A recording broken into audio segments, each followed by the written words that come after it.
Deus vivo e poderoso, nós te glorificamos por este momento que o Senhor nos concede, por esta hora preciosa, ó Deus, em que aqui buscamos, como diz a tua palavra, ser obreiros aprovados e não tendo que se envergonhar e que maneja bem a palavra da verdade. Pois somente desta forma, Deus, poderemos ser instrumentos nas tuas mãos para a honra e glória do teu santo nome.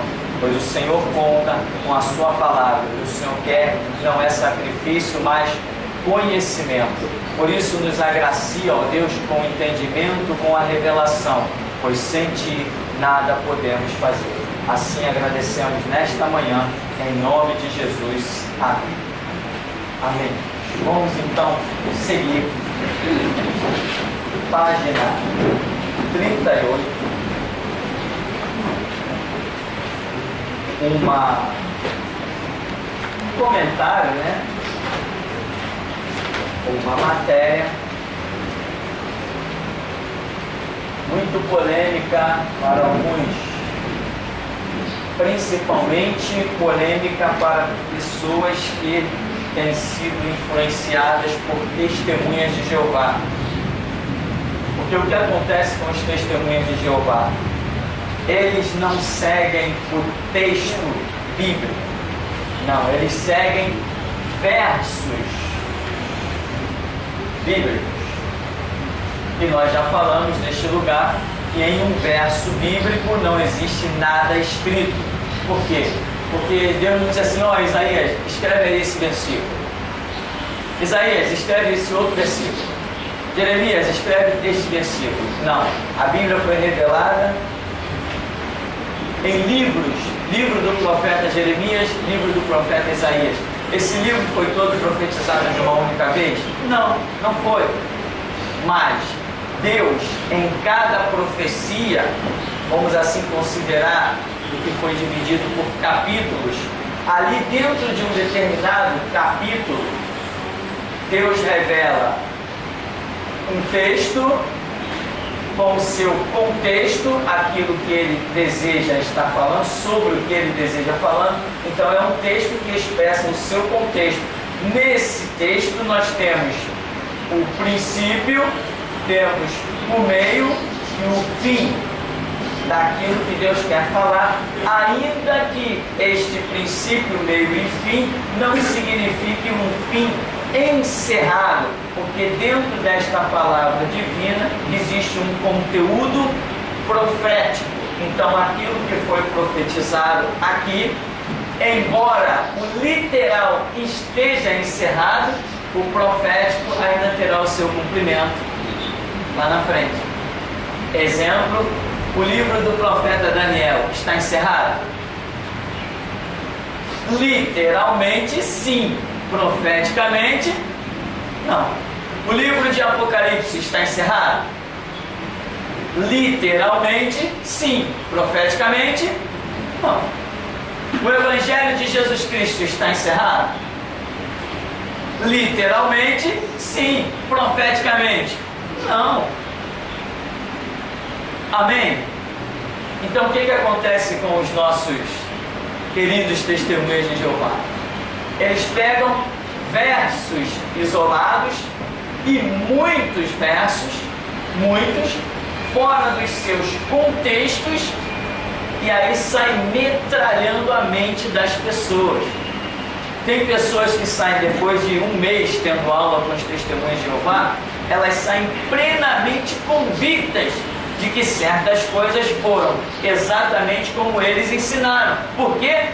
Devido à multidão de versos bíblicos falando da mesma coisa, só que são mesmas coisas citadas fora dos seus contextos, ou seja, que na verdade não possuem o mesmo significado.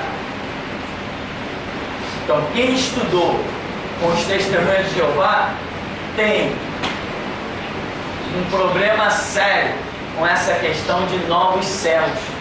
A pessoa insiste, acredita que o paraíso futuro é aqui na terra, acabou a história. Só que quando Jesus faz menção do paraíso e diz para aquele ex-ladrão lá da cruz, hoje mesmo estarás comigo no paraíso, Nós não entendemos que Jesus esteja dizendo: estarás aqui na terra. Esse hoje mesmo, estarás comigo no paraíso. Jesus nunca mencionou a terra como um paraíso. Jesus chamou a terra de mundo e disse que no mundo tereis aflições. Eu vou preparar-vos lugar. Se ele diz eu vou preparar-vos lugar, não nos dá a entender que é fora daquele lugar onde ele está. Ele está dizendo: eu vou preparar-vos lugar. Na casa de meu pai há muitas moradas. Se não fosse assim, eu teria dito para vocês. E quando eu for e vos preparar lugar, voltarei para vós. E o texto é muito claro, pelo menos no meu entendimento, que é um voltarei, tipo assim: levá-los-ei para que onde eu estiver, vós estejais também. Isso é texto bíblico. Então, esse papo de que o paraíso terreno será estabelecido, não. É uma confusão dos testemunhas de Jeová com os versos bíblicos e os seus textos que falam de uma restauração terrena. Essa restauração terrena, onde as coisas vão ficar realmente como um grande paraíso, uma maravilha, é o período que nós já detectamos na Escritura, chamado de milênio.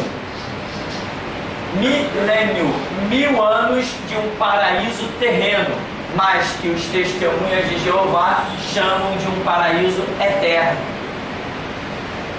Mas não é. Quem aí já estudou com os testemunhas de Jeová? 1, 2. Pois é. Então é clássico dos testemunhas de Jeová, logicamente, se conhecessem Bíblia, não seriam testemunhas de Jeová. É clássico deles usar versos bíblicos isolados. Uma vez um jovenzinho, devia ter uns 15 anos, veio conversar comigo. Eu estava numa oficina mecânica, onde eu nas férias fazia uns trabalhos. Aí ele veio me evangelizar, né? Vamos assim dizer. E ele começou a abrir textos bíblicos. Eu comecei a falar para ele: não, mas isso não quer dizer isso.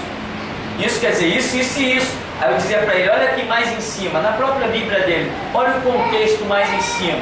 E eu comecei a persuadir ele. Ele falou assim: não, porque no grego e no hebraico. Eu falei: peraí, aí não. Aí não. Aonde você estudou grego e hebraico? Em qual faculdade? Aí não. Não entra por esse caminho, porque é falso. Você não entende nada de grego, nem nada de hebraico. Mas muita gente que já estudou com os testemunhos de Jeová, vê que eles pegam aquelas enciclopédias e diz que no original a palavra é isso, que no original a palavra é aquilo, que está escrito isso, que está escrito aquilo. Não está nada. Não está escrito nada daquilo. Conversa fiada. Enciclopédias feitas pela própria torre de vigia. Não tem valor. Não tem valor.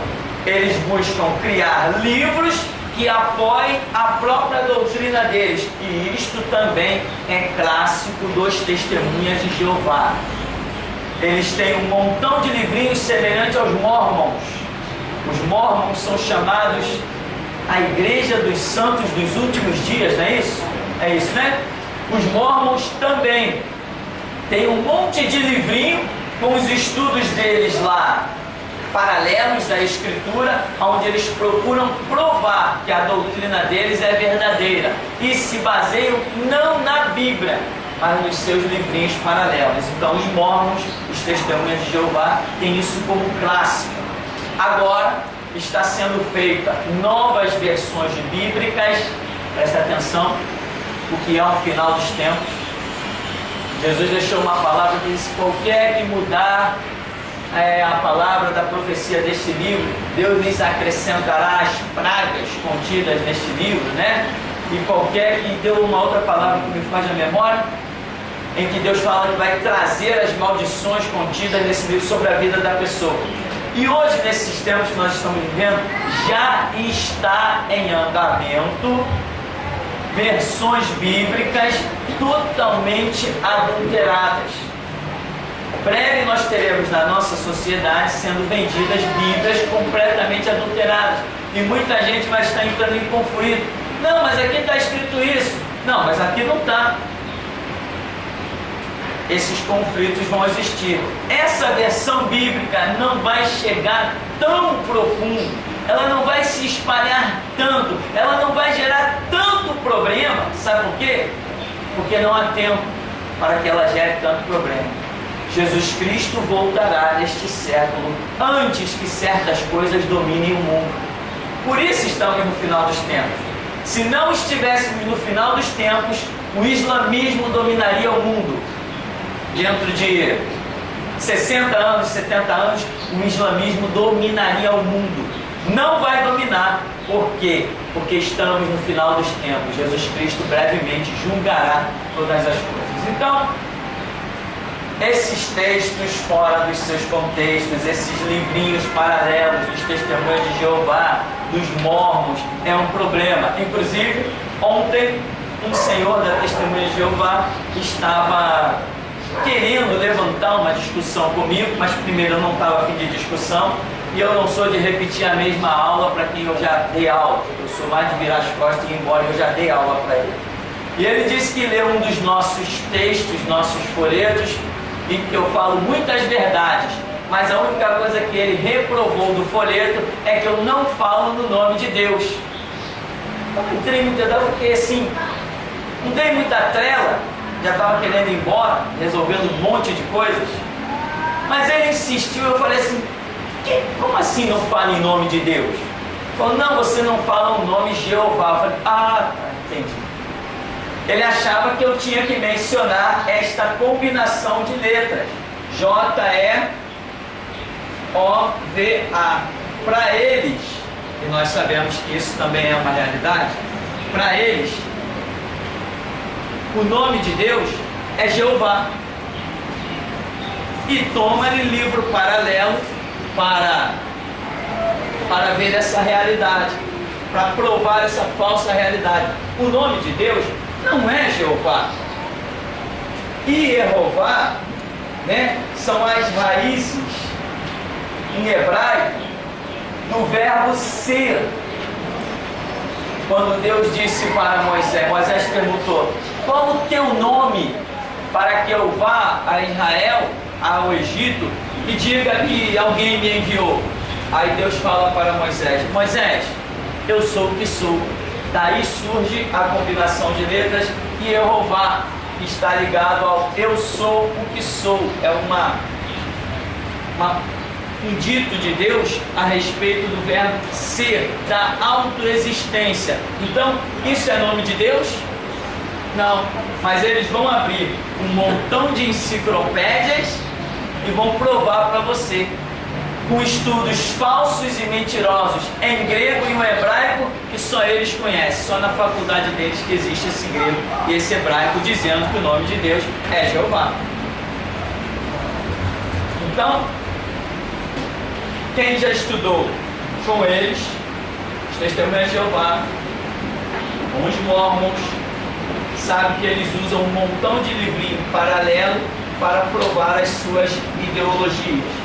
Nós então vamos entrar aqui neste contexto de novos céus, na página 38, e você vai ver aí várias passagens bíblicas. Nós não temos tempo para mergulhar em todas elas, mas cabe a você em casa estudar, orar, observar os textos bíblicos, não só o versículo, leia o capítulo inteiro, para que você tenha uma ideia real do que nós estamos colocando aí. Novos céus e nova terra, nova Jerusalém, onde é dito principalmente em Apocalipse 21 e 22, aí diz, novos céus e nova terra.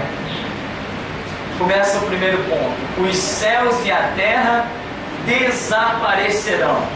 Você vai ver que em todas as passagens bíblicas que se seguem, o contexto revela, nos dá o entender que este sistema de céu, de terra, de mar, tudo isso deixará de existir. Uma das palavras mais fortes que nós encontramos nisso é quando Jesus diz, né? Os céus e a terra passarão, mas as minhas palavras não haverão de passar. E aqui tem Isaías, Hebreus, Mateus, Pedro, Apocalipse, em que nós compreendemos que esse sistema no qual vivemos desaparecerá. Inclusive a ciência, né, já tem declarado que o sol está apagando, que a terra está parando, que daqui a não sei quantos anos faltaria água, daqui a não sei quantos mais anos o universo sofreria um envelhecimento, na verdade já está envelhecendo. Tem até um salmo que diz que os céus estão se envelhecendo.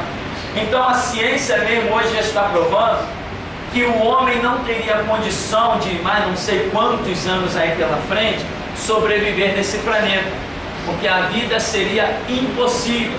Tem o tal agora está todo mundo desesperado com o tal do ecossistema, camada de ozônio, os buracos que tem aí na atmosfera. Essas coisas todas já estão mostrando que não haverá condição do ser humano sobreviver na Terra dentro de um determinado futuro. E a Bíblia já mostra que o projeto de Deus para esse sistema não é que ele seja eterno, é que ele seja passageiro. Aí diz, o Senhor criará novos céus e nova terra. Enquanto que lá Isaías 51:6 está dizendo que os céus passarão, aqui no texto abaixo de Isaías 65 está já mostrando que Deus criará novos céus e nova terra. Porém, criar novos não é restaurar o velho, como muitos pensam. Não, Deus vai acabar com essa terra e vai fazer uma nova terra, né? O que a pessoa pensa o que seria acabar com essa terra? As pessoas pensam o seguinte: Deus vai destruir os prédios, a sociedade, vai destruir tudo e vai fazer uma nova terra, vai construir tudo de novo, os homens vão construir tudo de novo. O que mudou? Não vai mudar nada. Destruir um prédio e construir outro, mudou o quê? Destruir uma rodovia, um viaduto e construir outro, o que mudou? Não. Quando a Bíblia fala de destruir esse sistema que existe, ela fala de aniquilar isso tudo, deixar de existir. Da maneira como isso veio à existência pelo poder da palavra de Deus, vai sumir, vai deixar de existir pela mesma palavra de Deus. É o que nós compreendemos nessa multidão de textos. Em Isaías, quando fala da criação de novos céus e nova terra para o homem ali habitar, não está dizendo que seria a restauração dessa terra na qual nós estamos. Essa terra, a Bíblia não faz menção de uma restauração dessa terra, a não ser especificamente naquele períodozinho que está compreendido de 1000 anos. Agora, o que nós estamos falando aqui de novos céus e nova terra, nos está reportando a eternidade, e não no período de 1000 anos, que é um período, apesar de ser longo ao nosso ponto de vista, é um período passageiro. Para Deus um dia como 1000 anos, 1000 anos como um dia. 1000 anos para Deus não é muito. Não existe muito tempo para quem é eterno, né? Então, Isaías, Pedro, Apocalipse falam de novos céus e nova terra, onde habitará a paz, a justiça.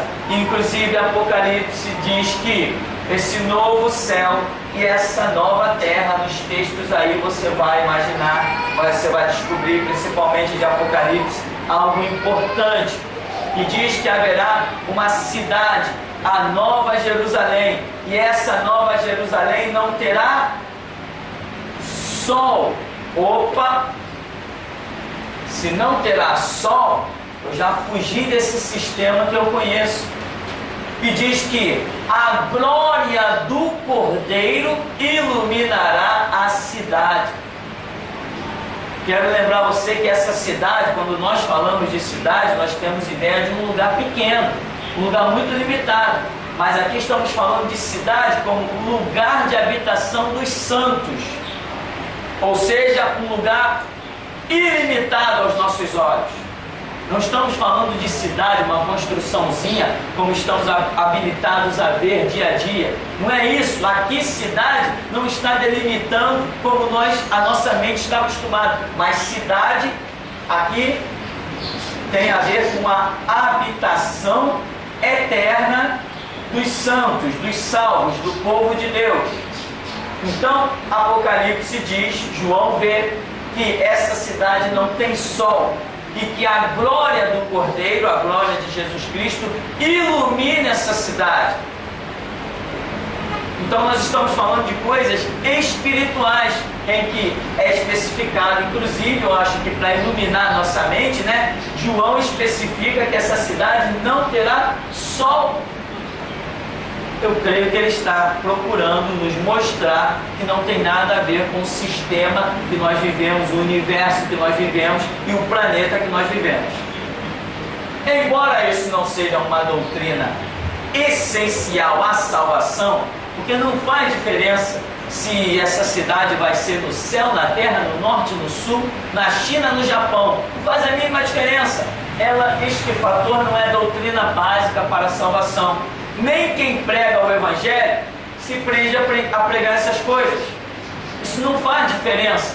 Não é com esse conhecimento que nós vamos expulsar demônio, curar enfermo ou transtornar o mundo. Esse é um conhecimento que ele pode ficar dentro da gaveta. Nós apenas estamos colocando isso aqui, por quê? Porque muitas pessoas insistem em querer debater isso, discutir essas coisas. Por quê? Porque existem doutrinas falsas permeando sobre a terra. E muita gente acha, né? Por exemplo, os testemunhos de Jeová, eles acham isso essencial. Se você não acreditar num paraíso terreno, você não é salvo. E outra coisa que eles acreditam, quando a pessoa morre, ela está num estado de sono, a alma está dormindo. Depois, essa pessoa, se ela é salva, ela acorda para viver de novo sobre essa terra eternamente. Mas se a pessoa morreu e não é salva, o testemunho de Jeová, ele acredita que ela não vai acordar para viver no milênio. O testemunho de Jeová não acredita em inferno, apesar de ser dito e está escrito tão abundantemente na Bíblia. Ele não acredita. A única pessoa que eu vi de testemunha de Jeová era uma dentista que acreditava que existia um inferno. Mas ela disse que o inferno era o seguinte: para aquele que não era salvo, quando ele morria, ele era jogado no inferno, queimava e acabou. Viaja bastante, né? É uma viagem terrível. Então, eles não creem nas doutrinas básicas, etc, etc, e eles acham que o nome de Deus é Jeová. Não, o nome do meu Deus é a expressão que eu tiver de adoração e reverência para com Ele. Eu posso chamá-lo de Senhor Altíssimo, Deus Onipotente, dono da minha alma. Eu posso chamá-lo simplesmente Deus. Eu posso chamá-lo de Senhor. Eu posso chamá-lo de qualquer maneira, desde que o meu coração esteja querendo traduzir a minha expressão com louvor e reverência. Deus não tem um nome.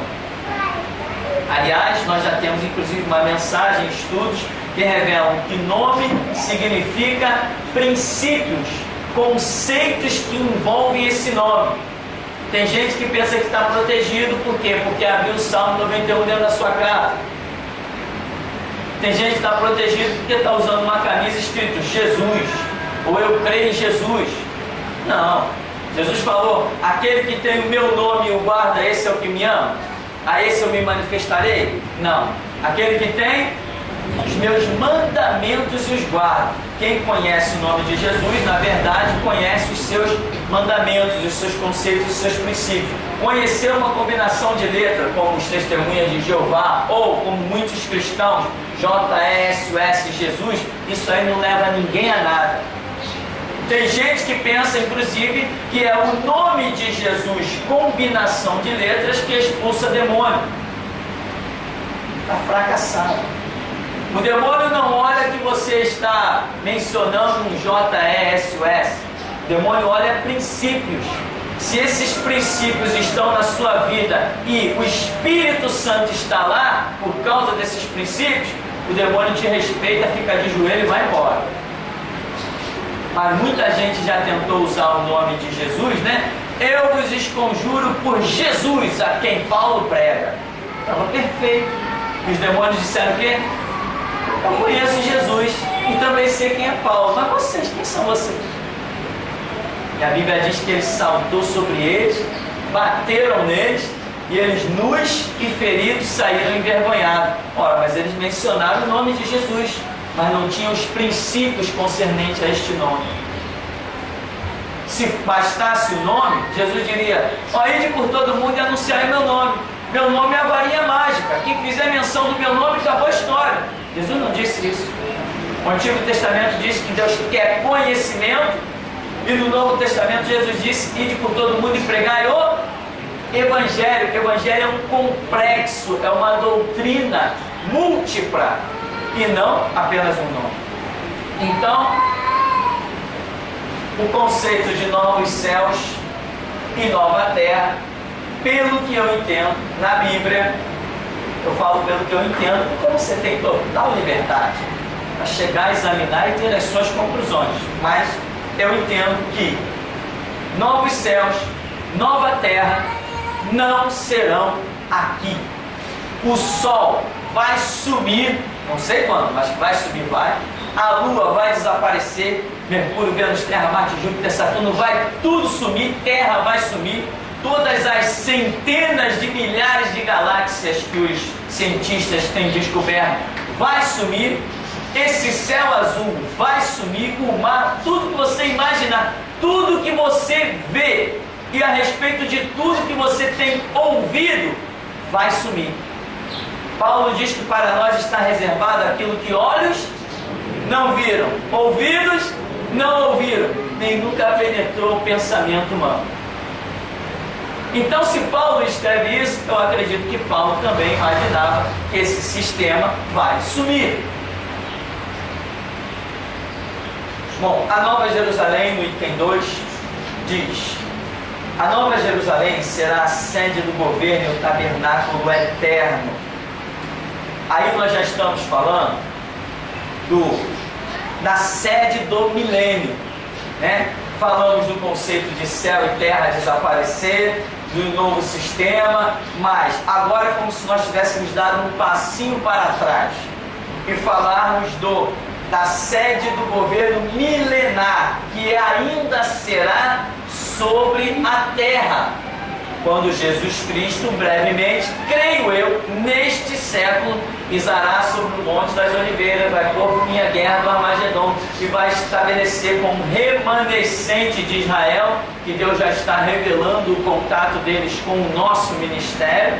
Já temos aí 5, entre sonhos e visões, 5 ou 6 fatos que Deus já mostrou o contato de judeus com este ministério, e Deus já havia me revelado que nós despertaremos os próprios judeus com a voz da restauração, para que eles, lá no final da guerra do Armagedon, possam clamar pelo Cristo certo, senão ele não se manifestará, porque Deus não compactua com culto irracional. Então, se os judeus no final da guerra do Armagedon quiserem a manifestação de Cristo, vão ter que clamar pelo nosso, não pelo deles. O deles já veio há 2000 anos atrás e eles rejeitaram. Agora eles vão ter que clamar pelo nosso. Então nós já estamos, fazendo a obra, já tem um site poderoso, Ouve, ó Israel, com um conteúdo tremendo, e você pode pegar o link desse site, ouveoisrael.com, e o que você descobrir de comunidade judaica, contato com o judeu, manda esse link. Pode fazer a obra, porque é a hora de nós lançarmos a palavra da restauração no meio da nação judaica, para que eles clamem pelo Cristo certo e a obra de Deus continue, tome o seu prosseguimento. E nós estamos tendo o privilégio de sermos usados até para isso. Então aqui, nesse reinado milenar, haverá uma sede. Todo reino tem uma sede. O rei é Cristo. A sede é Jerusalém.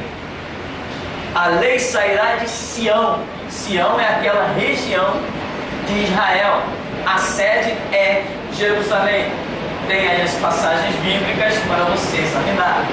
O seu governo eterno será exercido por Deus e por Cristo.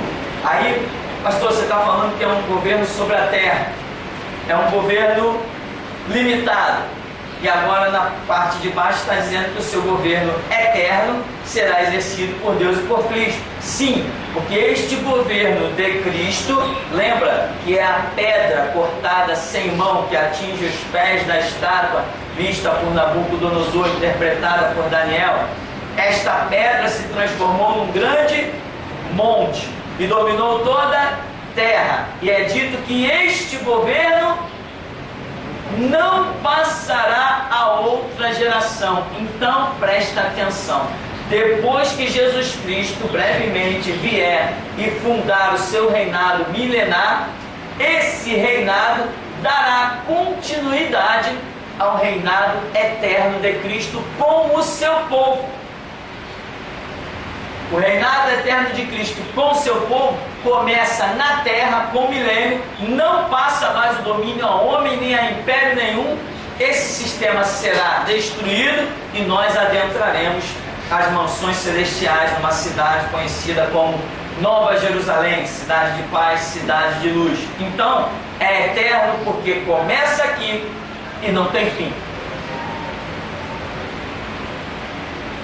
Aí diz que Jesus preparou esta cidade, lá em João 14:2, quando ele diz: eu vou preparar-vos lugar, e voltarei para vós, e vos levarei para mim mesmo. Quer dizer, vou preparar lugar e vou levar-vos para lá. Quer dizer, não dá para acreditar que a coisa seja nesse mundo. Nesse mundo nós identificamos sim o reinado de Cristo. Por 1000 anos, é o período do milênio, é aquela nossa vara das dispensações. E depois da guerra do Armagedon, depois da grande tribulação, guerra do Armagedon, Jesus implanta o seu milênio para reinar com os judeus, cede com os judeus. Mas, creio eu, uma boa parte da igreja retornará com Cristo. Será construída no céu. Aí tem algumas passagens bíblicas que falam desse reinado eterno, dessa nova Jerusalém, em que ela será edificada no céu, contrariando opiniões de que isso será na terra. Sua iluminação virá do próprio Deus e do Cordeiro, aquilo que falamos. Não haverá um sistema natural iluminando esta cidade. A glória dessa cidade, o lugar onde você não vai dormir. Quem aí gosta de tirar um soninho, almoçar, né, irmão? Lá não vai precisar, não tem cansaço lá. O corpo será outro, lá ninguém dorme. Amém? Lá ninguém dorme, lá não tem cansaço. Já tem gente triste, poxa, mas dá aquela preguicinha, tal. Não vai precisar. Lá você vai rodar, não é nem 24 horas, é eternamente. E não tem cansaço, não tem por que parar. As coisas são totalmente diferentes. É um novo mundo, é um novo sistema. Que nem uma criança. Uma vez dentro da igreja, uma criança chegou para o pastor e falou assim: poxa, pastor, lá no céu vai ser um negócio muito chato, né? Aí o pastor falou assim: por quê? Não, porque lá no céu, o pastor acabou de pregar que a gente vai cantar. Poxa, nós vamos ficar cansados de tanto cantar, né? Vai ser um negócio muito chato. Uma criancinha tinha uns 9, 10 anos. Porque a mente humana, ela trabalha em função daquilo que ela conhece. A mente humana não trabalha em função daquilo que não conhece. É por isso que a Bíblia nos manda andar pela fé. Que se você tentar andar fundamentado naquilo que a sua mente processa, naquilo que seus olhos já viram, você está frito. Você não consegue cumprir os propósitos de Deus e do Evangelho. Você tem que andar por fé e não por vista. Lembra de Abacuque? Ainda que o caos se estabeleça, eu me alegrarei no Senhor, em quem eu não vejo, o Deus da minha alma, o Deus da minha salvação. Então, nossa mente tem essa mania arcaica, errada, de se fundamentar naquilo que vemos. Lembra de Tomé? Se eu não tocar, se eu não ver, eu não vou crer. Eu sou uma pessoa inteligente, como é que eu vou crer que um camarada saiu de dentro da sepultura? Toca aqui, Tomé. Não sejas mais incrédulo, mas crente. Então, a nossa mente trabalha em função do que nós conseguimos imaginar. E teve adulto dizendo, é mesmo, né? Será que lá no céu, como é que vai ser? Será que vai ser um negócio muito chato? Eternamente fazendo o quê? Olha a mentalidade. Totalmente retrógrada. Lá no céu, meu irmão, não tem nada que você possa imaginar, a menos que você tenha tido uma experiência, um arrebatamento e contemplou alguma coisa, né? Como Paulo diz que conheceu um homem que viu coisas que não é nem lícito falar. O que esse homem viu? Não sei, ninguém sabe, ele não contou, Paulo não diz. Mas coisas que ao homem não é lícito falar. Conhecemos algumas experiências de pessoas que morreram, ressuscitaram, tiveram até experiências de arrebatamento, entraram nas regiões celestes, falam coisas de uma experiência de meia hora de morto, uma experiência de 10 horas de morto. Será que você consegue esquadrinhar o céu em 10 horas, 20 horas? Se você não conhece nem a cidade que você mora há 20, 30, 50 anos, será que você dá para esquadrinhar o céu em meia hora que você ficou morto? Então, lá o que temos? O que olhos não viram, ou seja, você não tem como criar nenhuma imagem. Olhos não viram, ouvidos não ouviram, nem nunca subiu ao coração humano. A iluminação virá do próprio Deus e do Cordeiro. Como é que você pode imaginar uma coisa dessa? Que iluminação é essa? Uma iluminação que não tem sombra. Sabia que lá no céu não tem sombra?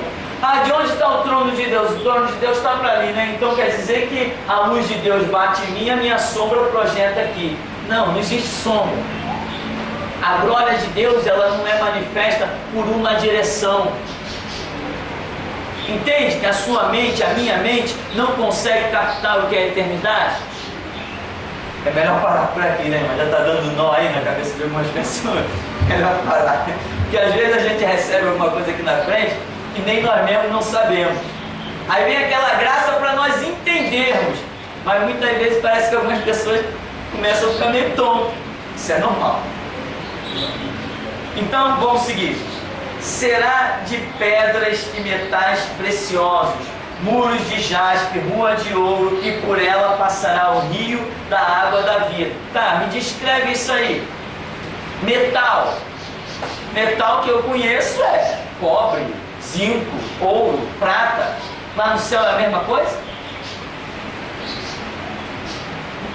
Moisés, quando está no monte, Deus manda que Moisés, após descer, faça a arca, tabernáculo, e ele diz assim: faça a semelhança das coisas que te foram mostradas no monte. Deus não disse para ele, faça igual. Disse, faça a semelhança. E semelhante não é igual, é parecido. É uma cópia que todo mundo vê que não é igual. Não é perfeito. Por quê? Primeiro, Moisés não tinha o mesmo material. As cores que Moisés viu lá na eternidade, duvido que ele achou aquelas cores aqui na terra. Ele achou semelhante. Ele imaginou, aquilo ali é vermelho. Manda fazer umas cortinas vermelhas. Aquilo ali parece azul. Manda fazer um... Mas não é a mesma coisa. Eu duvido muito que fosse a mesma coisa. Aquela arca que Moisés viu, lá na eternidade, o santuário de Deus, poderia ser comparado com aquela que os homens fizeram aqui na terra? Não dá, meu irmão, para imaginar uma coisa dessa. Não dá para imaginar. Então, definitivamente, não era, mas como foi dito, né? A sombra, a semelhança das coisas que te foi mostrada. Então, essa cidade será de pedras, metais preciosos, muros de jaspe, ruas de ouro, e por ela passará o rio da água da vida. Rio da água da vida. Eu não consigo, não tenho a mínima ideia. A única coisa que eu consigo imaginar aqui é um rio passando. Mas é isso? Não acredito que seja isso. Se fosse, não, passará por ela um rio. Opa, um rio é um rio. Mas um rio de água da vida, a minha mente não cabe. Eu não sei o que é isso. Não consigo compreender o que Deus está revelando e chamando de rio de água da vida. Qual é o rio de água da vida? Se nós temos aprendido biblicamente que a nossa vida procede de Deus, Ele é o Criador da própria vida. Que rio de água da vida é esse? Se nós formos para um monte de simbologia, nós podemos imaginar um monte de coisa, mas até dentro da nossa imaginação podemos estar, e acredito eu, estamos muito aquém da realidade. Muito aquém da realidade. Então, não podemos ter pressa, não podemos nos desesperar nas interpretações. Agora, algumas coisas, eu particularmente, você tem a sua liberdade, eu particularmente acredito que a cidade que nos espera, a Bíblia diz, cujo artífice e construtor é Deus, não foi feita por mãos humanas, essa cidade não será dentro desse sistema. Esse sistema já era e as coisas serão eternas. Inclusive, a Bíblia, na visão do apóstolo Paulo, que diz ter recebido do Senhor, você pode questionar, mas eu particularmente, ele entra em tantos detalhes que eu acredito que ele tenha recebido mesmo. Ele diz que o nosso corpo será transformado em corpo incorruptível. Eu imagino que a necessidade deste corpo seja para habitar nesta determinada cidade e não para continuarmos morando sobre esse sistema que cá entre nós. Viver num sistema desse não teria valido a pena tanto evangelho. Não teria valido a pena. Eu tenho horror a esse mundo. Eu olho para nós mesmos e eu nos vejo, sabe como que eu nos vejo? Como vermes.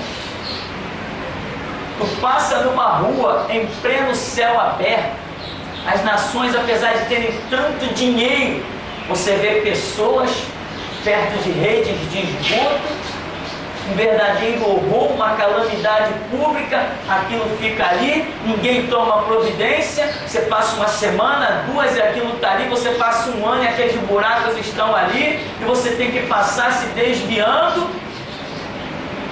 E veja, isso aqui não tem condição um sistema desse. E outra coisa, os sistemas que hoje nós imaginamos, lá no céu não tem. Deixa eu dizer uma coisa para você. Lá no céu não tem rede de esgotos. Irmão, lá no céu não tem cozinha. Lá no céu não tem banheiro. Lá no céu não tem dormitório. Lá no céu não tem cama. Então, quando o ser humano começa a maquinar coisas da eternidade e equipará-las às coisas da terra que ele conhece, ele está cometendo uma loucura. Lá no céu não tem sangue. Lá no céu não tem sangue. Lá no céu não tem oxigênio. Dá para você entender isso? No céu, como é que vamos respirar? Pois é, lá no céu não tem oxigênio. Lá no céu não tem cansaço, você não se cansa lá. Entendeu? Então não dá para você começar a comparar as coisas da eternidade e equiparar as coisas dessa terra. É loucura, mas é o que mais se faz nas pregações e nos púlpitos sobre a terra, é comparar as coisas da eternidade com as coisas passageiras. Então, para concluirmos aqui, os santos gozarão eternamente a presença de Deus e os incrédulos sofrerão castigo eterno nas chamas do lago de fogo.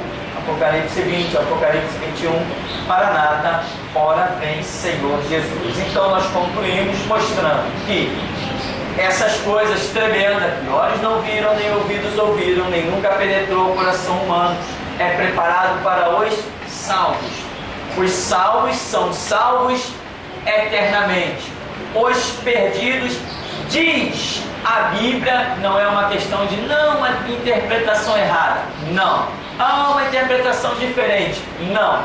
A Bíblia diz que tanto a salvação é eterna, quanto a condenação é eterna. A Bíblia diz que aqueles que são salvos desfrutarão eternamente de delícias eternas, que os condenados desfrutarão, vamos assim dizer, sofrerão eternamente um castigo eterno.